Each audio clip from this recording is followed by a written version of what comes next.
तो देखते हैं कि क्या कहता है ये पाठ। क्रिया क्या है, क्रिया के कितने भेद होते हैं, आइए पाठ पढ़कर क्रिया के बारे में जानते हैं। उससे पहले आओ चर्चा करते हैं। क्रिया कितने प्रकार की होती है, हमारे जीवन में क्रिया कैसे प्रयोग में आती है, मित्रों से चर्चा कीजिए। यहाँ कुछ चित्र दिए गए हैं। पहले चित्र में लड़की नाच रही है, दूसरे चित्र में तनु खाना खा रही है, तीसरे चित्र में आरती पढ़ रही है और चौथे चित्र में ऋषभ घूम रहा है। ऊपर दिए गए चित्रों और उनके नीचे लिखे वाक्यों में हमने देखा कि प्रत्येक वाक्य में कोई ना कोई कार्य हो रहा है। व्याकरण में कार्य करने को ही क्रिया कहते हैं। तो अब क्रिया यानी कि जिन शब्दों में किसी काम के करने या होने का बोध होता है उन्हें क्रिया कहते हैं। ऊपर दिए वाक्यों में नाच रही है, खा रही है, पढ़ रही है और घूम रहा है क्रियाएं हैं। अतः नाचना, खाना, पढ़ना और घूमना क्रियाएं हैं। अब हम जानते हैं धातु और क्रिया के बारे में। क्रिया के मूल रूप को धातु कहते हैं। धातु में ना जोड़ने से उसका सामान्य क्रिया रूप बनता है। जैसे कि धातु क्रिया पढ़ प्लस ना यानी पढ़ना, बैठ प्लस ना यानी बैठना, लिख प्लस ना यानी कि लिखना। तो सामान्य क्रिया हो जाएगी पढ़ना, बैठना और लिखना। कर्म के आधार पर क्रिया के दो रूप होते हैं। तो यानी कि क्रिया का एक भेद है क्रमक सकर्मक क्रिया और दूसरा है अकर्मक क्रिया। सबसे पहले सकर्मक क्रिया की बात करते हैं। स प्लस कर्मक अर्थात कर्म सहित क्रिया। जिस क्रिया का कोई ना कोई कर्म प्रकट या अप्रकट हो उसे सकर्मक क्रिया कहते हैं। इस क्रिया के कार्य का फल कर्ता पर ना पड़कर कर्म पर पड़ता है। इन क्रियाओं को कर्म की अपेक्षा रहती है। जैसे कि पहले चित्र के नीचे लिखा है बच्चे झूला झूल रहे हैं, दूसरे चित्र के नीचे लिखा है बंदर केला खाता है और तीसरे चित्र के नीचे लिखा है मनोज दीवार पर चित्र चिपका रहा है। प्रयुक्त वाक्य में क्रिया के साथ क्या लगाकर प्रश्न कीजिए। बच्चे क्या झूल रहे हैं, झूला। बंदर क्या खा रहा है, केले। मनोज क्या चिपका रहा है, चित्र। झूला, केले और चित्र शब्द कर्म है और क्रिया का फल इन पर ही पड़ रहा है। अतः ये सकर्मक क्रियाएं हैं। सकर्मक क्रियाओं का कभी एक कर्म होता है और कभी दो कर्म।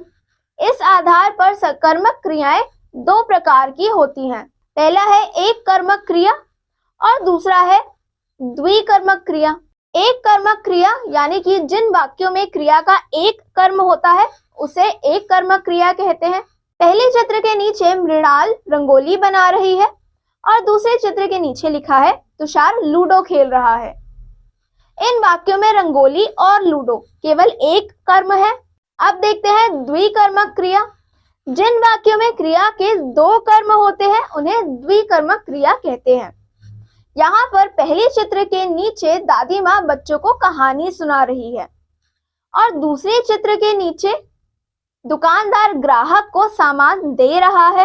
इन वाक्यों में दो कर्म है। पहले वाक्य में बच्चों तथा कहानी तथा दूसरे वाक्य में ग्राहक तथा सामान, दो कर्म है। द्विकर्मक क्रियाओं में प्राणीवाचक कर्म गौण होता है और वस्तुवाचक कर्म मुख्य कर्म होता है। यहाँ ग्राहक और बच्चों गौण कर्म है और सामान तथा कहानी मुख्य कर्म है। दूसरा है अकर्मक क्रिया। अ प्लस कर्मक अर्थात कर्म रहित क्रिया। जिन क्रियाओं में कर्म की अपेक्षा नहीं होती और क्रिया का फल कर्ता पर पड़ता है उन्हें अकर्मक क्रिया कहते हैं। जैसे यहाँ पर पहले चित्र के नीचे मयंक जोर जोर से हंसता है, दूसरे चित्र के नीचे लिखा है मामा जी बैंक जा रहे हैं और तीसरे चित्र के नीचे लिखा है पक्षी उड़ते हैं। उपयुक्त वाक्यों में हंसता है, जा रहे हैं और उड़ते हैं क्रिया के साथ क्या लगाकर प्रश्न करने पर कोई उत्तर नहीं मिलता है। इन क्रियाओं को कर्म की अपेक्षा नहीं है। क्रिया का फल सीधे कर्ता मयंक मामा जी और पक्षी पर पड़ रहा है। अतः ये अकर्मक क्रियाएं हैं। उठना, बैठना, सोना, जाना, हंसना, रोना अकर्मक क्रियाएं हैं। क्रिया विकारी शब्द होता है लिंग, वचन और कारक के अनुसार इसके रूप में परिवर्तन होता है। तो यह पाठ पढ़कर हमने सीखा किसी काम के होने या करने का बोध कराने वाले शब्द को क्रिया कहते हैं। क्रिया का मूल रूप धातु कहलाता है।